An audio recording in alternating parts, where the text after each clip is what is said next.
Captain Minho stood on the bridge of the Terra's edge, staring at the glowing screen that had just changed everything.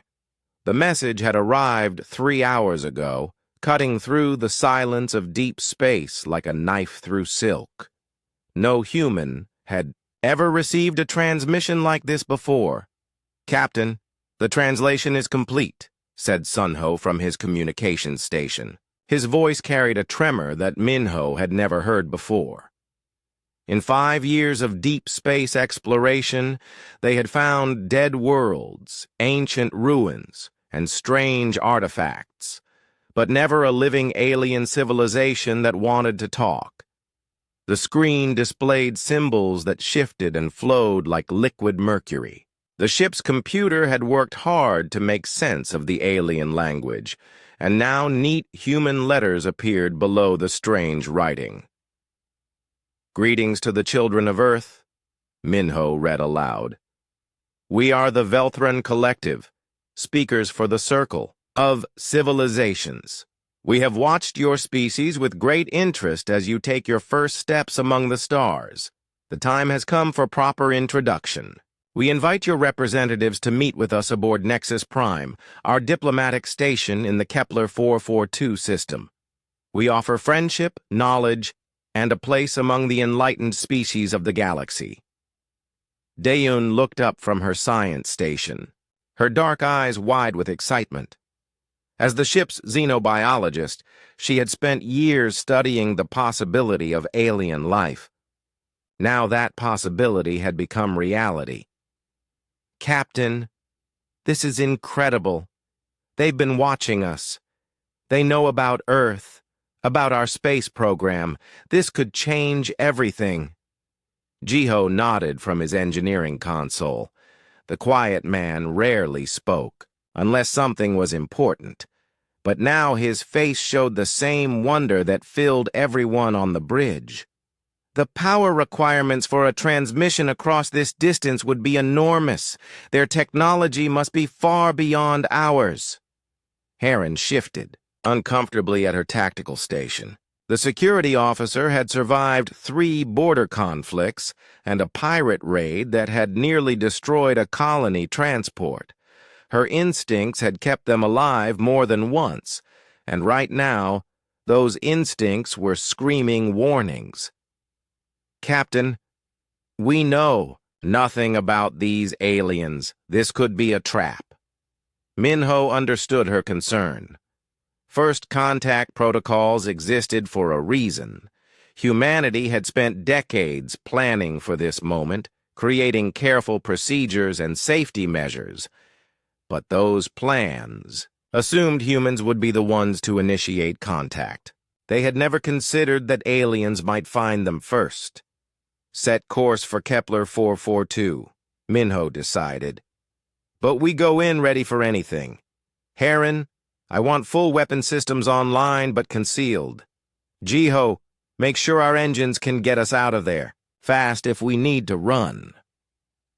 The journey to Nexus Prime took 6 days. During that time, the crew studied everything they could about the transmission. Yuna, their medical officer, worried about alien diseases. Siok, the security chief, ran endless combat scenarios. Bora practiced emergency flight maneuvers until she could execute them in her sleep. When they finally arrived at the coordinates, what they found took their breath away. Nexus Prime was a massive space station that dwarfed anything humans had ever built. It looked like a crystal flower blooming in the darkness, its surfaces reflecting starlight in patterns that hurt to look at directly. Ships of dozens of different designs moved around it like insects around a lamp. "By the ancestors," whispered Tyke from the engineering station. The young man had grown up in the orbital shipyards above Mars, but he had never seen anything like this. "How many different species are there?" Before anyone could answer, their communication system activated. A new voice filled the bridge, speaking perfect English with only the slightest accent. The words came through clearly, but underneath them was something else. a harmony of other voices speaking in languages no human had ever heard. Welcome, Terra's Edge. I am Ambassador Kira of the Velthran Collective. We are pleased that you have accepted our invitation. Please follow the guidance signals to Docking Bay 7. We have prepared quarters suitable for your physiology and dietary needs. Minho felt a chill run down his spine. How did they know about human physiology? How long had they really been watching? Docking was smooth and professional. The stations. Technology guided their ship into position with gentle precision. As the airlock sealed, Minho could see through the viewports that the docking bay was filled with beings from different worlds. Some walked on two legs like humans, others moved on multiple limbs or floated in containment fields. All of them seemed to watch the human ship with the same calm, patient expression. Ambassador Kira met them at the airlock. She appeared almost human at first glance. 2 arms, 2 legs, a head in roughly the right place. But her skin had a blue-gray tint, her eyes were too large and completely black, and when she smiled, her teeth were sharp and numerous. She wore robes that seemed to shift color as she moved. "Captain Minho," she said, extending her hand in a gesture that was perfectly human. "It is an honor to finally meet you face to face. I am Ambassador Kira. These are my colleagues from various member species of our collective." Minho shook her hand carefully. Her skin felt cold and slightly damp, like touching a fish. Behind her stood beings that defied easy description. Some tall and thin as sticks, others short and round, one that seemed to be made of living crystal. But they all had the same expression on their faces, the same calm and patient smile that didn't quite reach their eyes. "The honor is ours, Ambassador," Minho replied, trying to keep his voice steady. "This is Dr. Daeun, our xenobiologist, and Engineer Jaiho. My security officer, Heron, remained aboard our ship to monitor our communications." That was partially true. Heron was indeed monitoring communications, but she was also tracking every ship movement around the station and keeping weapons ready. Minho didn't mention this, and Ambassador Kira's smile never wavered. "Of course, security is important when meeting new species. We completely understand. Please, follow me. There is much to show you and much to discuss." The tour that followed was overwhelming. Nexus Prime contained representatives from 43 different species, all united under the banner of the Velthran Collective. They had pooled their knowledge and resources to create a civilization that spanned hundreds of star systems. They offered trade, protection, and access to technologies that could solve humanity's greatest problems. "Faster-than-light communication," explained one alien, a being that looked like a walking tree with silver bark. "Medical technology that can extend life for centuries. Energy systems that make fusion power look like rubbing sticks together.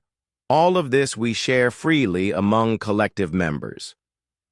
Daeun was taking notes as fast as she could write. Every few minutes she would stop to stare at some new wonder, plants that grew in zero gravity, machines that seemed to operate by thought alone, artwork that existed in dimensions humans couldn't perceive. "This is incredible," she whispered to Minho. "Think of what we could learn." But Jiho was frowning at the engineering displays. Something bothered him about the technology, though he couldn't put his finger on what.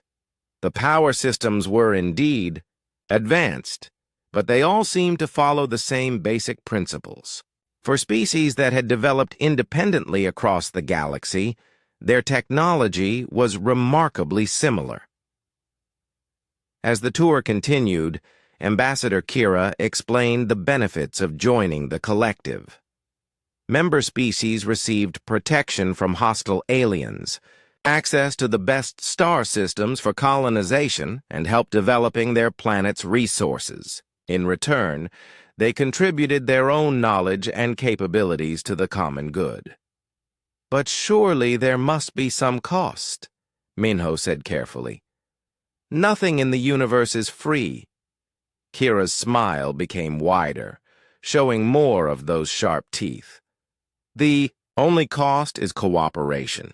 Member species work together for mutual benefit. Individual desires sometimes must give way to collective needs. It is a small price for the benefits we offer.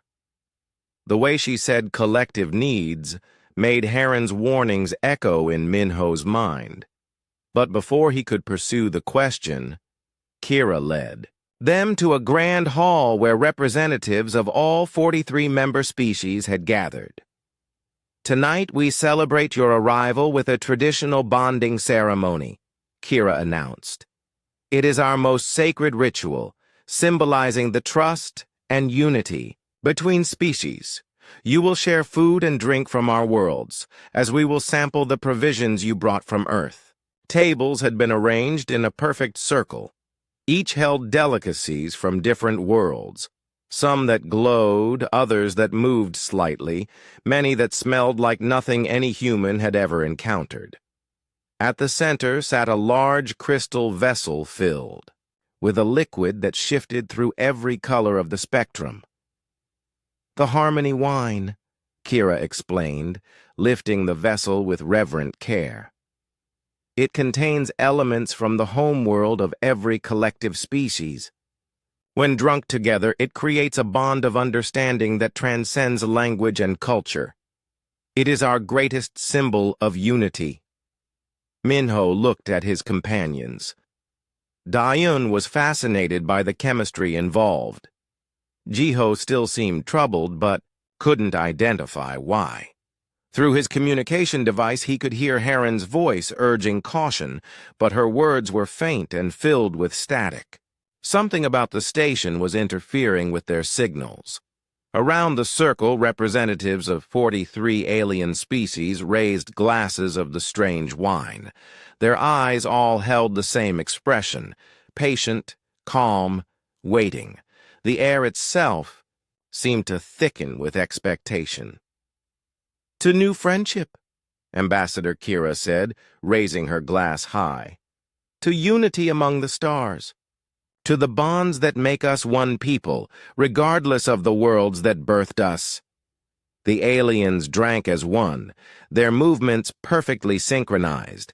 Then they turned to look at the three humans, still smiling those strange, sharp smiles that never reached their eyes. Minho felt the weight of history on his shoulders. This was the moment that would define humanity's place in the galaxy. He lifted his glass, and after a moment's hesitation, Dayun and Jiho did the same. The wine tasted like starlight and dreams, with an undertone of something metallic that clung to the back of the throat. As Minho swallowed, he felt a strange warmth spread through his chest. Around the circle, the alien representatives nodded, approvingly, their black eyes reflecting light that wasn't there. In the shadows between the tables, something that might have been satisfaction flickered across Ambassador Kira's face. But it was gone so quickly that Minho couldn't be sure he had seen it at all. 3 days after leaving Nexus Prime, Sunho woke up screaming. His roommate Kyung bolted upright in the adjacent bunk, heart racing as Sunho's cries echoed through their small quarters. The communications officer sat up slowly, his face pale and covered in sweat. But what made Kyung's blood run cold was the pattern of raised bumps across Sunho's neck and arms. Perfect geometric shapes that looked like they had been burned into his skin. "Get Yuna!" Sunho whispered, his voice hoarse from screaming. "Something's wrong! Something's very wrong!" Yuna arrived within minutes, her medical scanner already in hand. The device beeped frantically as she ran it over Sunho's skin. She had been the ship's doctor for 8 years and had seen everything from radiation poisoning to alien parasites picked up from dead worlds, but she had never seen anything like this. "The pattern is too precise to be natural," she muttered, taking detailed scans of each raised mark. "It looks almost like circuitry, like something is growing under your skin in a specific design." Sunho tried to sit up but fell back against his pillow, dizzy and weak. "I keep having dreams, strange dreams where I'm not myself anymore, where I'm part of something bigger, something that speaks with 1,000 voices." Yuna's scanner showed elevated levels of unknown compounds in Sunho's bloodstream. The readings made no sense according to human biochemistry. Whatever was in his system shouldn't exist based on any known chemical processes. She took blood samples and rushed them to the ship's small laboratory for analysis. By the time she returned with the results, 2 more crew members had reported similar symptoms. Tyke from engineering had developed the same geometric rash pattern, though his appeared on his back and chest. The young man sat in the medical bay, staring at his hands with a confused expression. "Doctor, I keep getting flashes of memories that aren't mine. I see worlds I've never visited, speak words and languages. I don't know. Last night I woke up and found myself trying to send a message to coordinates I'd never heard of." Yuna ran her scanner over him, getting the same impossible readings. "What kind of message?" "Technical specifications about our ship, weapon systems, engine capabilities, crew numbers. I don't remember deciding to send it, but my hands were already working the communication console when I woke up." The third case was even more disturbing. Nari, the cultural anthropologist, had not developed any visible rash. Instead, she complained of severe headaches and moments where she felt like she was sharing her thoughts with someone else. During these episodes, she would speak in a voice that wasn't quite her own. "The integration proceeds smoothly," she said, in a flat, emotionless tone while Yuna examined her. "Resistance levels are minimal. Full harmonization expected within 7 standard cycles." Then she blinked and looked around in confusion. "Did I just say something? I feel like I was talking, but I can't remember what about." Yuna's analysis of the blood samples revealed something that shouldn't have been possible. The unknown compounds appeared to be microscopic organisms, but they showed characteristics of both biological life and artificial technology. They were attaching themselves to nerve cells and creating new neural pathways that followed geometric patterns similar to the rashes appearing on some crew members. Captain Minho called an emergency meeting in the ship's conference room. The affected crew members sat on one side of the table, while the others gathered on the opposite side. The division felt natural, though no one had consciously arranged it that way. "Dr. Yuna, report," Minho said, though he already suspected what she would tell them. "The organisms in their bloodstreams are unlike anything in our medical databases. They appear to be designed to alter brain chemistry and neural pathways. The geometric patterns we're seeing aren't random. They're forming a network that connects directly to the brain's communication centers." Dayun leaned forward, her scientific curiosity overriding her concern. "Designed? You mean artificially created?" "That's the only explanation that fits the data. These organisms are too sophisticated and too purposeful to have evolved naturally. Someone or something created them as a tool for biological modification." Heron had been silent during the discussion, but now she spoke up. "The bonding ceremony, the harmony wine, that's when this started, isn't it?" Minho nodded grimly. "It has to be. Nothing else makes sense. But why? What do they gain by doing this to us?" His question was answered by Sunho, who had been staring blankly at the table during the entire meeting. When he looked up, his eyes held a familiar expression. The same calm patience they had seen on every alien face at Nexus Prime. "They gain unity," Sunho said in a voice that carried harmonics of other voices, speaking in perfect synchronization. "Individual thought breeds chaos and conflict. The collective offers peace through shared consciousness. Soon you will understand. Soon you will be grateful for this gift." Then he blinked and shook his head violently. What did I say? I can't remember speaking." The unaffected crew members exchanged worried glances. Whatever was happening to their friends was getting worse, and they had no idea how to stop it. Yuna tried contacting Nexus Prime for medical assistance, claiming that some crew members were having adverse reactions to the ceremony. Ambassador Kira responded quickly, her voice carrying the same calm patience through the communication system. "Such reactions are completely normal during the adjustment period," Kira explained. "Your crew members are experiencing the early stages of integration into the collective consciousness. The process can be uncomfortable at first, but it leads to a higher form of existence. Their individual suffering will soon give way to shared harmony." "Integration?" Yuna's voice rose in alarm. "We never consented to any integration. We were told it was just a friendship ceremony." "Friendship among collective species requires unity of thought and purpose. Your crew members will retain their individual knowledge and skills, but their consciousness will be elevated to participate in something greater than themselves. This is the price and the reward of joining the collective."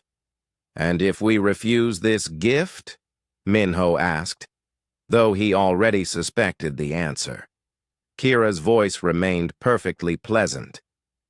"Refusal is not possible once the integration has begun. The organisms are designed to complete their work regardless of the host's preferences. Resistance only prolongs the uncomfortable transition period. We recommend acceptance for the psychological well-being of your crew." The communication ended, leaving the bridge in stunned silence. They were trapped light years from Earth, with half their crew slowly being taken over by alien technology that was rewriting their brains. Seok, the security chief, had remained quiet during most discussions, but now he activated his personal tablet and began pulling up files. "I've been researching the species we met at Nexus Prime. Something has been bothering me about them." He projected his findings onto the main screen. Database entries for 43 different alien civilizations appeared, showing their home, worlds, cultures, and technologies. At first glance, they seemed impressively diverse. "Look closer," Seok said, highlighting specific details. "Every single species in the collective has the same governmental structure, a unified council that makes decisions for the entire population with no dissent or opposition. They all have the same economic system based on resource sharing with no individual ownership. They practice the same art forms, enjoy the same recreational activities, even arrange their cities in identical patterns." Kyung studied the data with growing horror. "That's not diversity. That's uniformity wearing different faces." "Exactly. I found records of what these species were like before they joined the collective. The Zenthari were fierce individualists who valued personal freedom above all else. The Mokhtar had a complex democracy with dozens of political parties, constantly debating policy. The Helix were nomadic traders who prized personal wealth and competition." "What happened to them?" Dione asked, though she was beginning to suspect the answer. "They became identical to every other collective species within a generation of joining. All trace of their individual cultures vanished. They became perfect, harmonious, and completely uniform in thought and behavior." Heron stood up abruptly, her hand moving instinctively to her weapon. We're not looking at 43 allied species. We're looking at one consciousness wearing 43 different masks. The collective isn't a government or an alliance. It's a hive mind that consumes other species." As if to confirm her words, the three affected crew members suddenly stood in perfect unison. Their movements were exactly synchronized as they turned to face the others. When they spoke, it was with one voice using three mouths. "Your resistance is noted and will be corrected. Integration cannot be stopped, only delayed. We are patient. We have converted entire civilizations more stubborn than your small crew. You will join us willingly, or you will join us through complete biological override. The choice affects only your comfort during transition, not the final outcome." Then the three affected crew members collapsed back into their chairs, looking confused and frightened by words they couldn't remember speaking. Yuna was already working on possible treatments, but the organisms seemed to adapt to every countermeasure she developed. Worse, her scans showed that the integration was accelerating. What had started as occasional episodes of shared consciousness was becoming more frequent and lasting longer each time. Minho looked around the conference table at his divided crew, half human, half becoming something else entirely. The Terra's edge was still days away from the nearest human outpost, and he wasn't even sure they could trust their affected crew members with navigation data. "We need options," he said quietly, "and we need them fast." But even as he spoke, he could see the calm, patient expressions beginning to appear more frequently on the faces of Sunho, Taek, and Nari. Time was running out, and they still had no idea how to fight an enemy that attacked from within their own minds. The first harmonization episode happened during the night shift. Bora was piloting the ship through a routine course correction when she heard voices coming from the mess hall. Three voices speaking in perfect unison, reciting technical specifications about Earth's defense systems. She activated the internal security cameras and felt her blood turn to ice. Sunho, Taek, and Nari sat around the mess table, their backs straight and their eyes staring at nothing. Their mouths moved in perfect synchronization as they spoke detailed information about human military capabilities, colony locations, and population centers. But the most terrifying part was their expressions, completely calm and emotionless, like machines processing data. Bora hit the ship's alarm system, jolting everyone awake. By the time Captain Minho and the others reached the mess hall, the three affected crew members were blinking in confusion, with no memory of what they had been doing.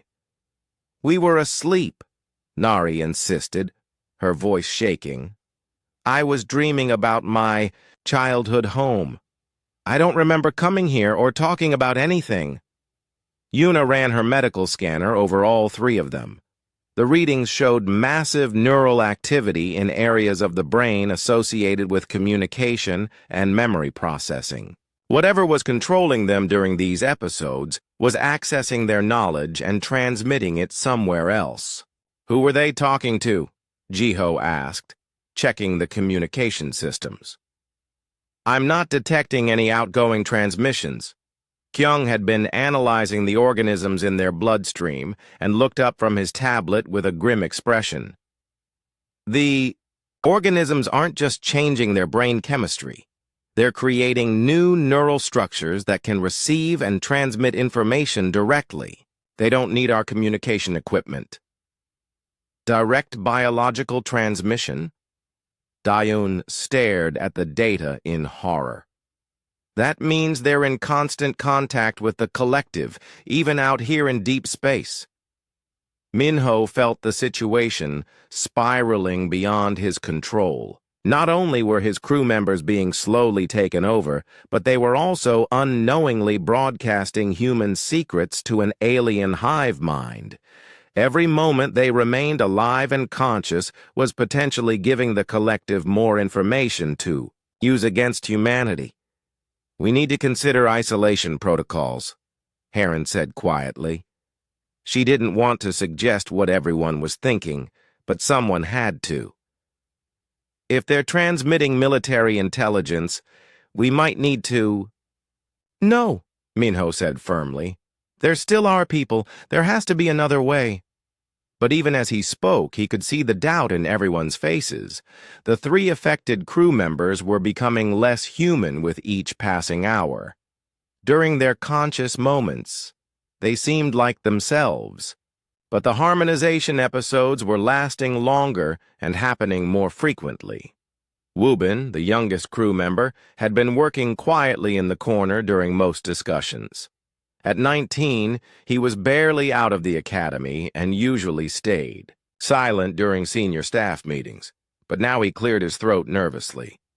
"Captain, I think I found something important," he said, holding up his tablet. "I've been studying the biological scans Dr. Yuna took, and I noticed something strange about the organisms." Everyone turned to look at him. Wubin's face flushed red, but he continued. "The organisms are definitely artificial, but they're not perfect. They seem to be designed for a specific type of brain chemistry. Most alien species probably have similar neural structures, which is why the integration works so smoothly for them." "What are you saying?" Yuna asked, moving closer to examine his data. "Human brains evolved differently than most species. We developed under unique conditions on Earth. High-stress environments, predator pressure, complex social structures that required individual thinking to survive. Our neural pathways are more chaotic and resistant to outside control than the organisms were designed to handle."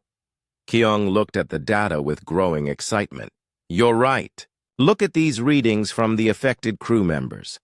The organisms are struggling to establish complete control. They can override conscious thought for short periods, but they can't maintain permanent integration like they do with other species. That's why the episodes only last for a while," Daeun realized. "The human mind keeps fighting back and regaining control." Heron leaned forward intently. "How long can we keep fighting?" Wubin's expression became serious beyond his years. "Based on the progression rates I'm seeing, maybe 2 weeks before the organisms adapt enough to establish permanent control. But there's something else. Each time they fail to maintain integration, they seem to become more aggressive in their attempts." As if summoned by his words, the 3 affected crew members suddenly stood up again. But this time was different. Instead of the calm, emotionless state they usually entered, their faces showed strain and conflict. Their voices, when they spoke in unison, carried undertones of frustration. Human consciousness proves more resistant than anticipated. Biological. Override protocols are being implemented. Individual identity will be suppressed through direct neural intervention. Resistance is futile, but causes unnecessary damage to host organisms. Sunho broke away from the group first, gasping and clutching his head. "It hurts," he whispered. "Something is trying to tear my thoughts apart and rebuild them. I can feel it digging deeper into my mind." Tyke and Nari collapsed moments later, both crying out in pain as their individual consciousness reasserted itself.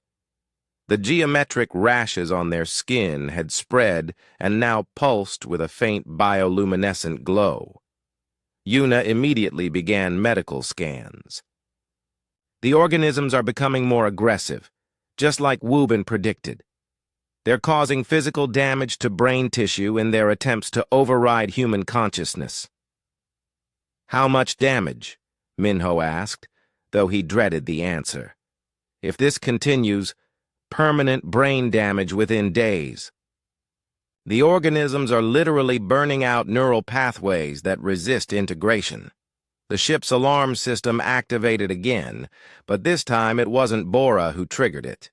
The Terra's Edge had automatically dropped out of faster-than-light travel. as proximity sensors detected other ships approaching their position. "Captain to the bridge," Bora's voice crackled over the intercom. "We have company." Minho and Heron rushed to the bridge while Yuna stayed with the affected crew members. The main view screen showed 3 ships approaching in perfect formation. Their design was unmistakably alien, the same crystal-like architecture they had seen at Nexus Prime. "They're not responding to hail attempts," Bora reported, "but I'm detecting massive energy signatures from all 3 vessels. Whatever weapons they're carrying, they're powered up and ready to fire." Ambassador Kira's voice filled the bridge without any request for communication from the human ship. Her tone remained perfectly pleasant, but there was something underneath it now, a coldness that hadn't been there before. "Captain Minho, we have detected irregularities in your crew's integration process. This is highly unusual and requires immediate correction. Please allow our medical teams to board your vessel and complete the harmonization procedures." "And if we refuse?" Minho asked, though he could see the weapon arrays on the alien ships charging to full power. "Refusal will result in the termination of your vessel and all aboard. The partially integrated crew members have already transmitted sufficient data about human capabilities. Your continued existence is no longer necessary unless you accept complete integration." Heron was rapidly calculating firing solutions, but the odds were hopeless. The Terra's Edge was an exploration vessel with minimal weapons against 3 ships designed for war. "Captain, we can't fight them directly, but we might be able to run," Jiho said from his engineering station. "I've been modifying our engines since we left Nexus Prime. If I push the power systems beyond safety limits, we might be able to outrun them long enough to reach human space." "Do it," Minho ordered. The Terra's Edge lurched forward as Jiho poured every available bit of power into the engines. Alarms screamed throughout the ship as systems operated far beyond their design specifications. Behind them, the 3 alien vessels gave pursuit, their weapons firing streams of energy that barely missed the fleeing human ship.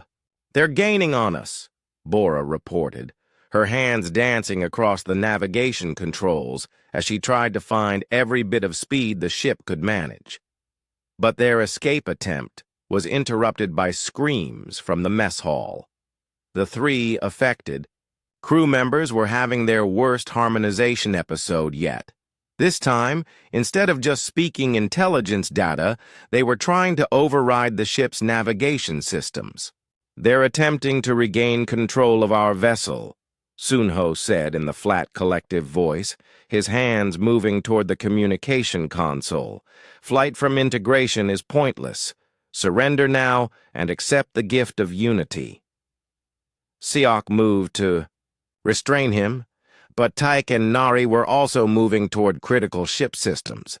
The security chief couldn't watch all 3 of them at once, especially when they moved with perfect coordination. "Yuna, we need those restraints now," Minho called. "Over the intercom. I'm trying, but they're fighting me with inhuman strength," came her reply. "The organisms are giving them physical capabilities beyond normal human limits." The ship shuddered as one of the pursuing vessel's weapons found its target. Hull plating buckled under the alien energy beams, and emergency systems activated throughout. The ship. "Hull breach on Deck 3, Jiho reported. "Structural integrity at 60% and falling." Minho looked around his bridge at the crew members he trusted with his life. Some of them were still fully human. Others were becoming something else entirely, and behind them 3 alien warships were closing in for the kill. "Options?" he asked quietly. "We can surrender and hope they keep their word about integration," Heron said. "We can fight and die quickly, or we can try something desperate." Wubin looked up from his tablet, his young face determined. Captain, I have an idea. It's dangerous and probably won't work, but it's better than giving up. Another weapon impact rocked the ship. In the mess hall, the affected crew members were getting closer to accessing critical systems despite Siak and Yuna's efforts to stop them. "Tell me," Minho said. "Wubin's plan was simple in theory and terrifying in practice. The organisms are designed to create unity by connecting minds together," he explained quickly while the ship shook from another alien weapon impact. "But human minds are chaotic. What if we use that chaos as a weapon?" Captain Minho grabbed onto his chair as the Terra's Edge bucked violently. Hull breaches were spreading across 3 decks, and the pursuing ships were getting closer. "Explain it faster." "The organisms create a network between infected individuals and the collective hive mind, but the connection works both ways. If we can flood that network with human chaos, our individual thoughts, emotions, and memories, we might be able to disrupt their unified consciousness." Yuna's voice crackled over the intercom from the mess hall. "Whatever you're planning, do it fast. The affected crew members are trying to access our navigation systems again. I can't hold them much longer." Heron was coordinating defensive maneuvers while monitoring the alien ships. "We've got maybe 10 minutes before they get close enough to disable our engines completely." "How do we flood their network?" Kyung asked, already pulling up biological data on his tablet. Wubin took a deep breath. "We need to amplify the neural activity of our affected crew members during a harmonization episode. Instead of letting the organisms suppress their individual consciousness, we force their human thoughts to transmit back along the connection." "That could kill them," Yuna said, having overheard through the open communication channel. "Their brains are already damaged from fighting the integration. Amplifying that conflict could cause complete neural breakdown."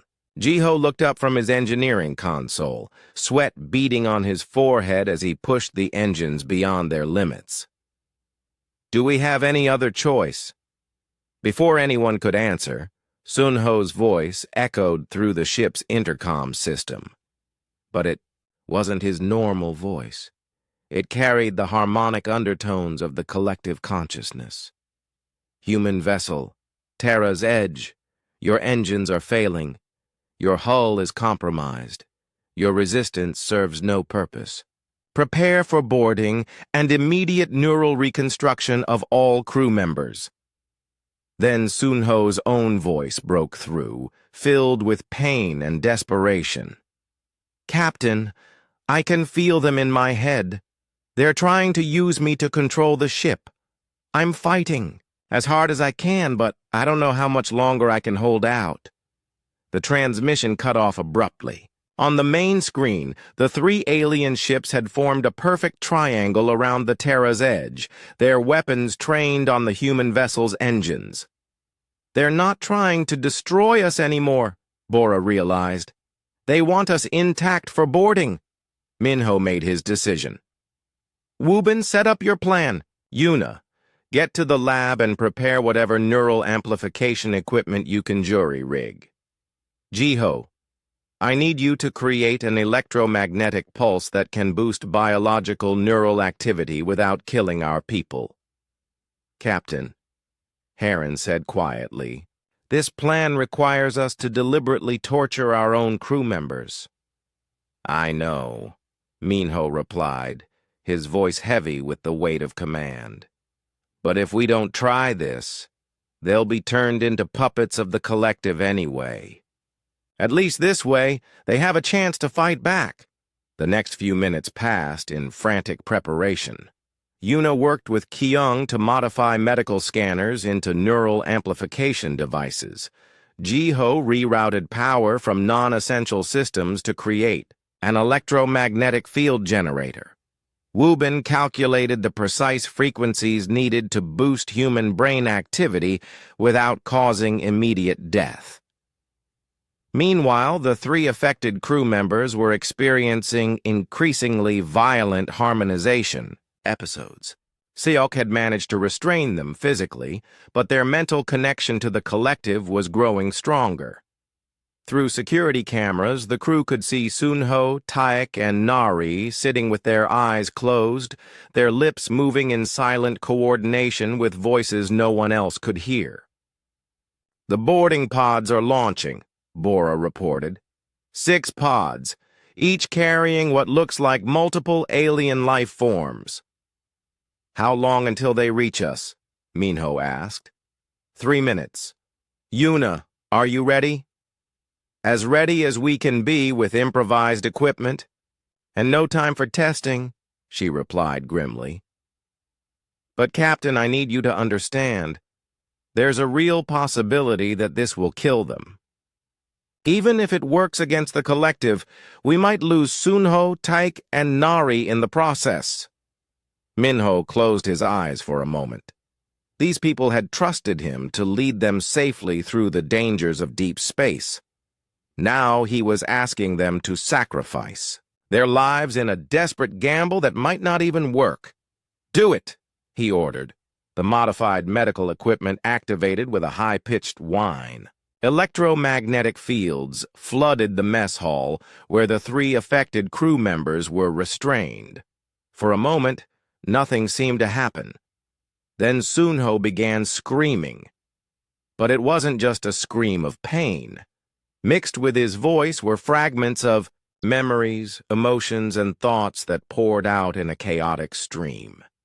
He spoke about his childhood on Mars, his fear of deep space, his love for classical music, his worry about his sister back on Earth. Years of individual human experience erupted from him in an incoherent flood. Taek and Nari joined him moments later. Their voices overlapped and intertwined as decades of personal memories, dreams, fears, and hopes burst through the neural connection the organisms had created. They spoke simultaneously about their first days on the ship, their families, their individual quirks and personality traits that made them unique. The effect on the pursuing alien ships was immediate and dramatic. "The lead vessel is dropping out of formation," Bora reported in amazement. "Its flight pattern has become erratic. The other 2 ships are— Wait, they're firing on each other." Through the view screen, they could see the 3 collective warships beginning to move independently instead of in their previous perfect coordination. One ship suddenly veered away from the formation, its weapons powering down. Another began spinning slowly, as if its pilot had lost control. "It's working," Wubin said, monitoring the neural feedback from their amplification equipment. "The chaos from our crew members' minds is flowing back through the organism network. The collective consciousness can't process that much individual thought and emotion. But the success came at a terrible cost. Sunho, Taek, and Nari were convulsing violently as their amplified neural activity burned through their brains. Blood trickled from their eyes and noses as the modified equipment pushed their minds far beyond safe limits. Neural activity at 300% of normal levels, Yuna reported, her voice shaking. Their brains are literally burning out from the strain. "The boarding pods have stopped," Heron observed. "They're just floating in space, not moving toward us anymore." Through the security cameras, they could see that the aliens in the boarding pods were behaving strangely. Instead of the coordinated, purposeful movements typical of collective forces, they seemed confused and disoriented. Some were moving independently, others had stopped moving entirely. "How long can we maintain this?" Minho asked. "Not much longer without killing them," Yuna replied. "Maybe another minute before permanent brain damage becomes irreversible." But even as she spoke, something unexpected began happening. The geometric rashes on the skin of the 3 affected crew members started to fade. The bioluminescent glow that had pulsed beneath their skin grew dimmer and then disappeared entirely. "The organisms," Kyung said, studying his scanners in disbelief. "They're dying. The neural chaos is too much for them to process. They're shutting down." Wubin was monitoring the feedback levels when his equipment detected something that made him gasp. "Captain, there's something else. The neural amplification isn't just affecting our crew members. It's creating a cascade effect through the entire collective network. Every mind connected to the hive is experiencing the overflow of human consciousness." The proof was visible on their screens. The 3 alien warships were now moving completely randomly, their perfect formation dissolved. One ship was broadcasting on all frequencies, not the coordinated messages typical of the collective, but fragments of individual thoughts and memories from dozens of different species. "We're receiving transmissions from multiple sources," Sunho suddenly said, but his voice was his own again, not the harmonic tones of the collective. "Species that have been part of the hive mind for centuries are starting to remember who they were before integration." He sat up slowly, looking around in confusion. The geometric rashes on his skin had faded to faint scars, and his eyes showed individual intelligence instead of the blank stare of collective consciousness. "The organisms in my bloodstream are gone," he said wonderingly. "I can feel the difference. My thoughts are my own again." Taik and Nari were awakening as well, their individual personalities reasserting themselves as the alien organisms died within their bodies. The neural amplification had been like poison to the carefully designed integration system. Too much chaos and individuality for the hive mind to process or control. "Captain," Bora called from the pilot station, "the alien ships are withdrawing. All 3 vessels are moving away from us at maximum speed." Through the view screen, they could see the collective warships fleeing in different directions, their previous coordination completely broken. The boarding pods were drifting empty in space, their occupants apparently abandoning their mission. Minho looked around the bridge at his crew. They were battered, exhausted, and traumatized, but they were human. They were individuals. They were free. "Set course for the nearest human outpost," he ordered, "and send a priority message to Earth Command. They need to know what we've discovered."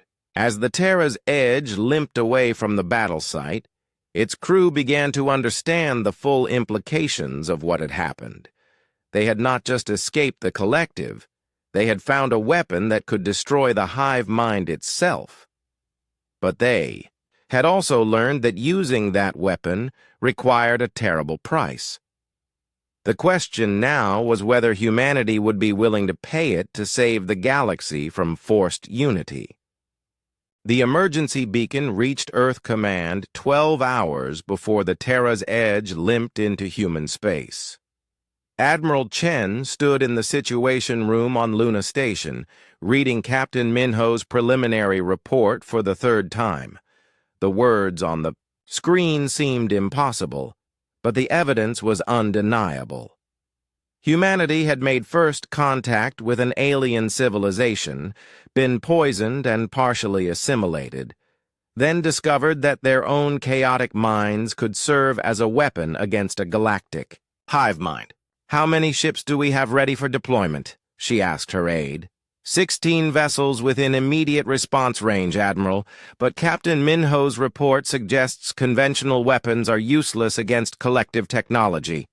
Admiral Chen nodded grimly. The Terra's Edge had barely survived an encounter with 3 alien warships, and only because they had discovered something the collective had never faced before, a species whose individual consciousness was literally toxic to their unified minds. When the Terra's Edge finally docked at Luna Station, its crew was rushed to medical facilities for extensive examination. The 3 previously infected crew members, Sunho, Taik, and Nari, showed signs of severe neural trauma, but they were alive and their individual personalities were intact. Dr. Yuna worked with Earth's best medical researchers to analyze the dead organisms found in their bloodstreams. Under powerful microscopes, the alien technology appeared as intricate geometric structures that had been designed to bridge different neural systems and create unified thought patterns. The organisms are incredibly sophisticated, Dr. Williams, Earth's leading xenobiology expert, explained to the assembled military and scientific leaders. They appear to be designed to work with almost any carbon-based neural system, but they have one critical weakness. They cannot process conflicting individual thoughts simultaneously.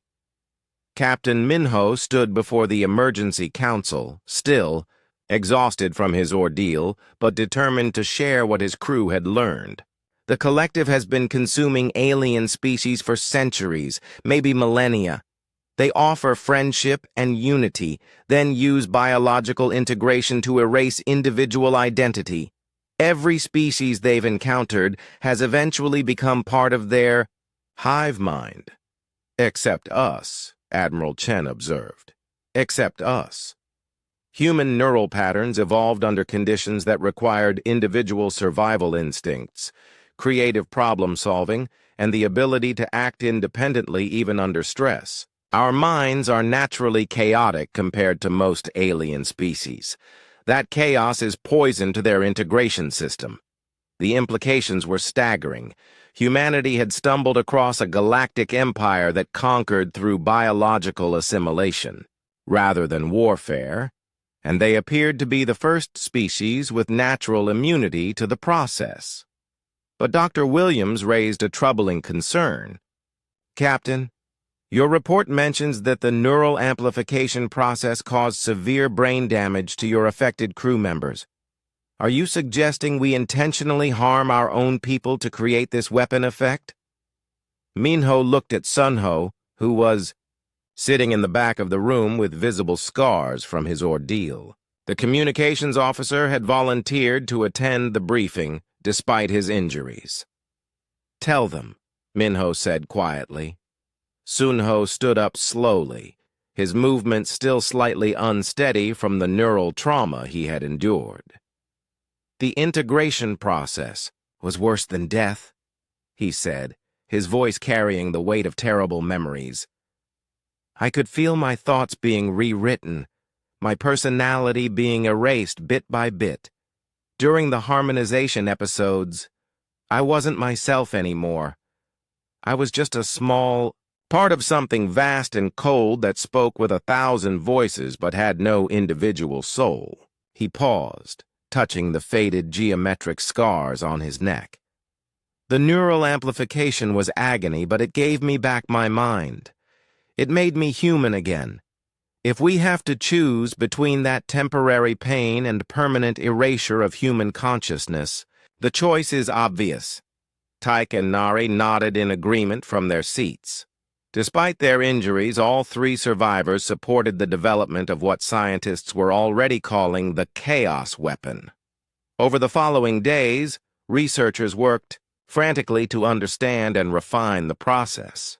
They discovered that the neural amplification didn't need to be as extreme as the emergency procedure used aboard the Terra's Edge. With proper medical equipment and controlled conditions, they could create the same disruptive effect with significantly less risk to human subjects. But the most shocking discovery came when they tested the process on volunteers who had never been infected with collective organisms. The amplified human consciousness still created a disruptive effect that could be transmitted through modified communication equipment. We don't need infected subjects, Dr. Williams announced to the research team. Human neural patterns are inherently toxic to hive mind consciousness. We can weaponize our own individuality. The volunteers for the first controlled test were members of the Terra's Edge crew who had not been infected but wanted to help perfect the process. Bora, Kyung, and Wubin submitted to neural amplification while researchers monitored every aspect of their brain activity. The results were remarkable. Under amplification, their individual thoughts, memories, and emotions became so intense and chaotic that recording equipment couldn't process the complexity. When transmitted through modified communication arrays, the signal created interference, patterns that disrupted any attempt at unified consciousness. "It's like broadcasting static into a perfectly tuned orchestra," Wubin explained, still dizzy from his session in the amplification chamber. "The collective consciousness depends on harmony and synchronization. Human individuality is the opposite of that.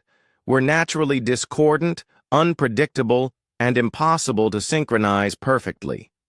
The first field test came sooner than anyone expected.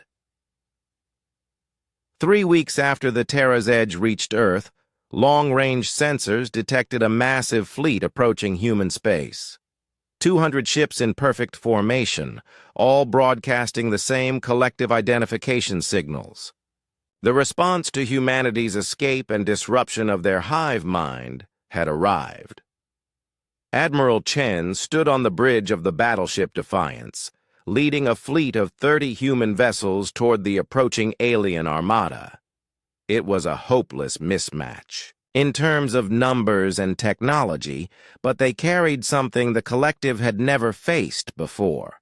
Each human ship had been equipped with neural amplification chambers and modified communication arrays. Volunteers from across the fleet had undergone the process of having their individual consciousness weaponized. The medical bays were filled with men and women who had agreed to endure temporary neural trauma to save humanity from assimilation. "All ships report ready for chaos deployment," came the report from the communications officer. Admiral Chen looked at the approaching collective fleet on her main screen. 200 ships moving in perfect unison, their formation so precise it looked like a single massive organism spreading across space. "Begin transmission," she ordered. Throughout the human fleet, neural amplification chambers activated. Hundreds of volunteers experienced the same agonizing process that had saved the Terra's Edge crew. Their amplified thoughts, emotions, and memories were channeled through communication arrays and broadcast directly at the collective fleet. The effect was immediate and devastating. The perfect formation of the alien fleet began to break apart as individual ships started moving independently. Some vessels stopped completely, their crews apparently too disoriented to maintain basic functions. Others began firing randomly, their weapons targeting other collective ships as the hive mind's coordination collapsed. "It's working," the tactical officer reported in amazement. "The entire fleet is losing cohesion. Some ships are withdrawing, others are just drifting without power." But the victory came at a cost. In the medical bays of the human fleet, volunteers were suffering the same neural trauma that had nearly killed the Terra's Edge crew.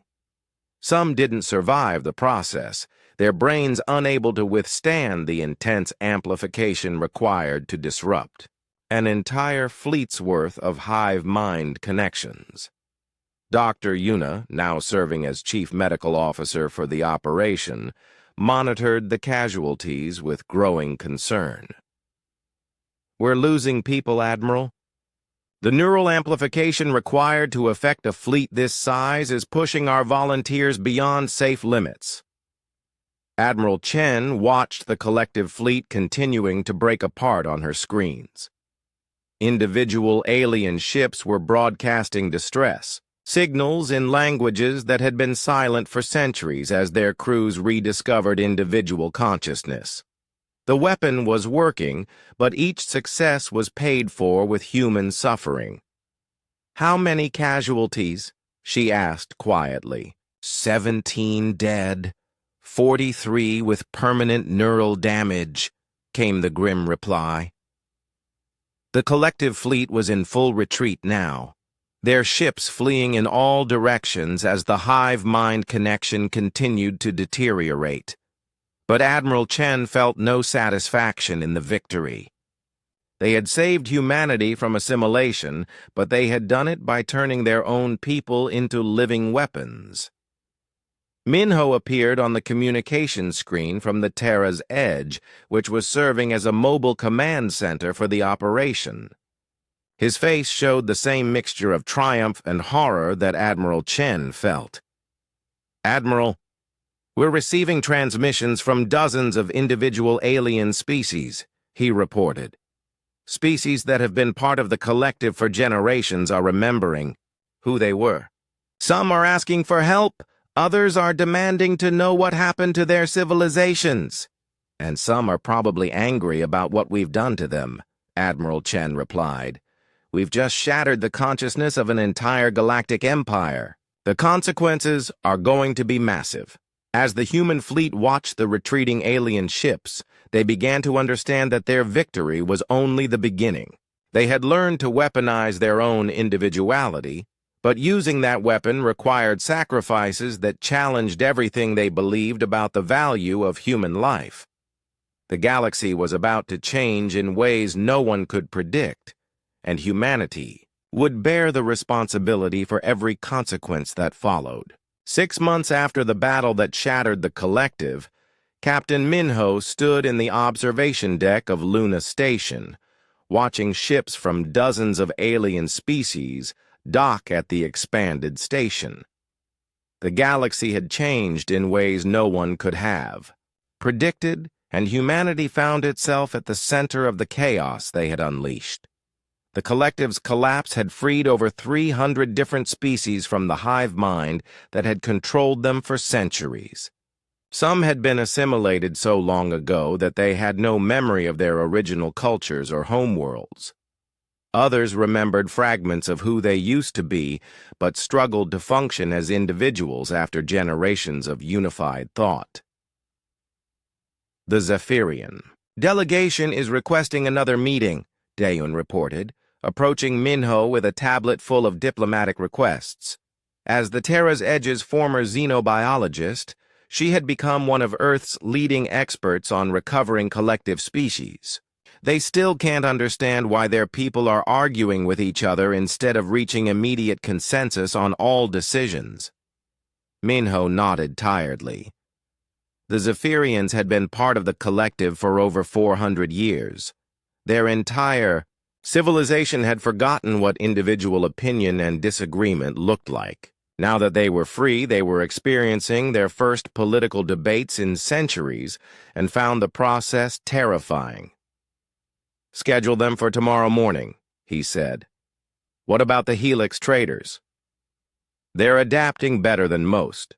Apparently, their species had strong individual traits even before assimilation, so recovering their independence came more naturally. They're already establishing trade routes and competing with each other for resources."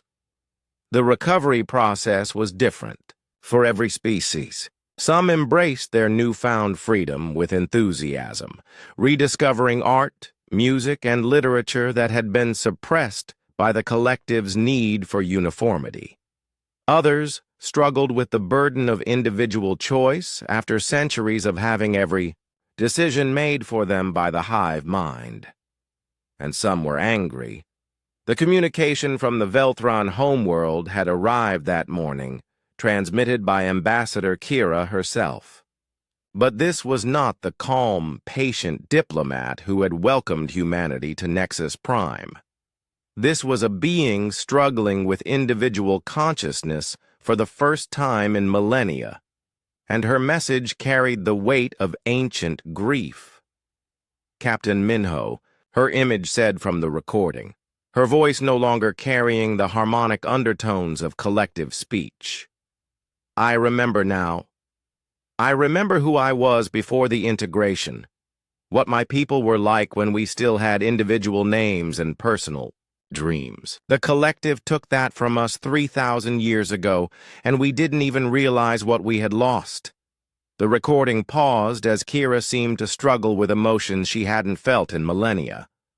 But I also remember the peace we had, the absence of conflict, of jealousy, of the pain that comes from being alone with your own thoughts. You have given us back our individuality, but you have also returned us to suffering we had forgotten existed. Minho had watched the message 3 times, and each viewing left him feeling more conflicted about what humanity had done. They had freed these species from biological slavery, but they had also forced them back into the messy, painful reality of individual existence. Dr. Yuna appeared beside him at the observation window, her medical uniform bearing the insignia of the new Galactic Recovery Initiative. She looked older than her years, aged by the weight of treating neural trauma in dozens of different alien physiologies. "How are the latest volunteers recovering?" Minho asked. "Better than expected," she replied, though her voice carried exhaustion. "We've refined the neural amplification process to the point where we can create the chaos effect with minimal permanent damage, but it's still a terrible thing to ask of people." The volunteers were heroes in every sense of the word. Men and women who underwent neural amplification to help newly freed species who were struggling with independence. When former collective members fell back into harmonization patterns or became paralyzed by the overwhelming nature of individual choice, exposure to amplified human consciousness helped break them free again. "Any word from the deep space missions?" Minho asked. Yuna's expression became more serious. "The exploration fleets have found 17 dead worlds so far, planets where entire civilizations collapsed after being freed from the collective. They couldn't adapt to independence and didn't survive the transition. The discovery of these dead worlds was humanity's greatest source of guilt. In freeing the galaxy from the collective's control, they had inadvertently caused the extinction of species that had become too dependent on the hive mind to function independently. But we've also found success stories," Yuna added quickly. "The Moravian system has established a thriving democratic government. The Crystal Singers have resumed their traditional art forms and are creating music that hadn't been heard for 8 centuries. The Wanderer fleets are exploring the galaxy again, rediscovering worlds they had forgotten they once called home." A soft chime indicated an incoming message. Admiral Chen's image appeared on the nearest communication screen, her expression grim, despite their location in supposedly secure human space. "Captain, we have a situation developing in the Kepler 442 system," she said, without preamble. "Nexus Prime is under attack." Minho felt his blood run cold. Nexus Prime had become a symbol of the galaxy's recovery, a station where representatives of freed species could meet and learn to cooperate as individuals rather than components of a hive mind. An attack on the station would be an attack on everything they had fought to achieve. "Who's attacking?" he asked. "That's the problem. It's not an outside force. Some of the freed species have formed a coalition demanding that we restore the collective consciousness. They call themselves the Unity Restoration Movement, and they're led by several species that can't adapt to individual existence." The screen switched to show sensor data from the Kepler 442 system. 36 ships of various alien designs were surrounding Nexus Prime, their weapons trained on the station. But these weren't the coordinated formations typical of collective fleets. Each ship moved independently, their formation loose and chaotic. "They want us to reverse the neural amplification process," Admiral Chen continued. "They're demanding that we restore the hive-mind connection and return them to unified consciousness. And they're willing to destroy Nexus Prime if we refuse." Minho stared at the tactical display in disbelief. "They want to go back to being slaves? For some species, Slavery was preferable to the pain of individual existence. They're calling it the peace of unity versus the chaos of independence. And they blame humanity for forcing them to experience emotions, conflicts, and loneliness they had forgotten existed.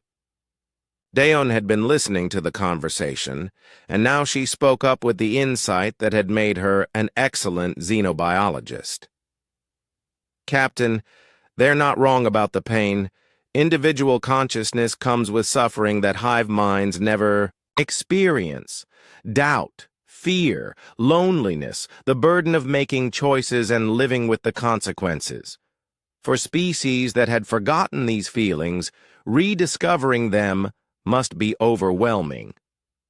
So what do we do? Minho asked. Do we have the right to force independence on species that genuinely prefer collective consciousness? The question had been haunting human leaders for months. Did the moral imperative to prevent biological slavery override the rights of species to choose their own form of existence? Was freedom meaningless if it was imposed against the will of those being freed? Admiral Chen's image flickered as another message came in. Captain, the Unity Restoration Movement is broadcasting on all frequencies. They're demanding to speak with you specifically. You're the one who first disrupted their hive mind, and they want to negotiate directly with you. Minho looked around at the alien ships docked at Luna Station. Representatives of dozens of species who were slowly learning to live as individuals, struggling with the daily challenges of independent thought and decision-making. Some days they seemed to be making progress. Other days, like today, the weight of what humanity had done felt crushing. Prep the Terra's Edge for departure, he said finally. We need to go to Nexus Prime. Captain, Yuna said quietly. There's something else you should know. Some of our own volunteers are asking to join the Unity Restoration Movement.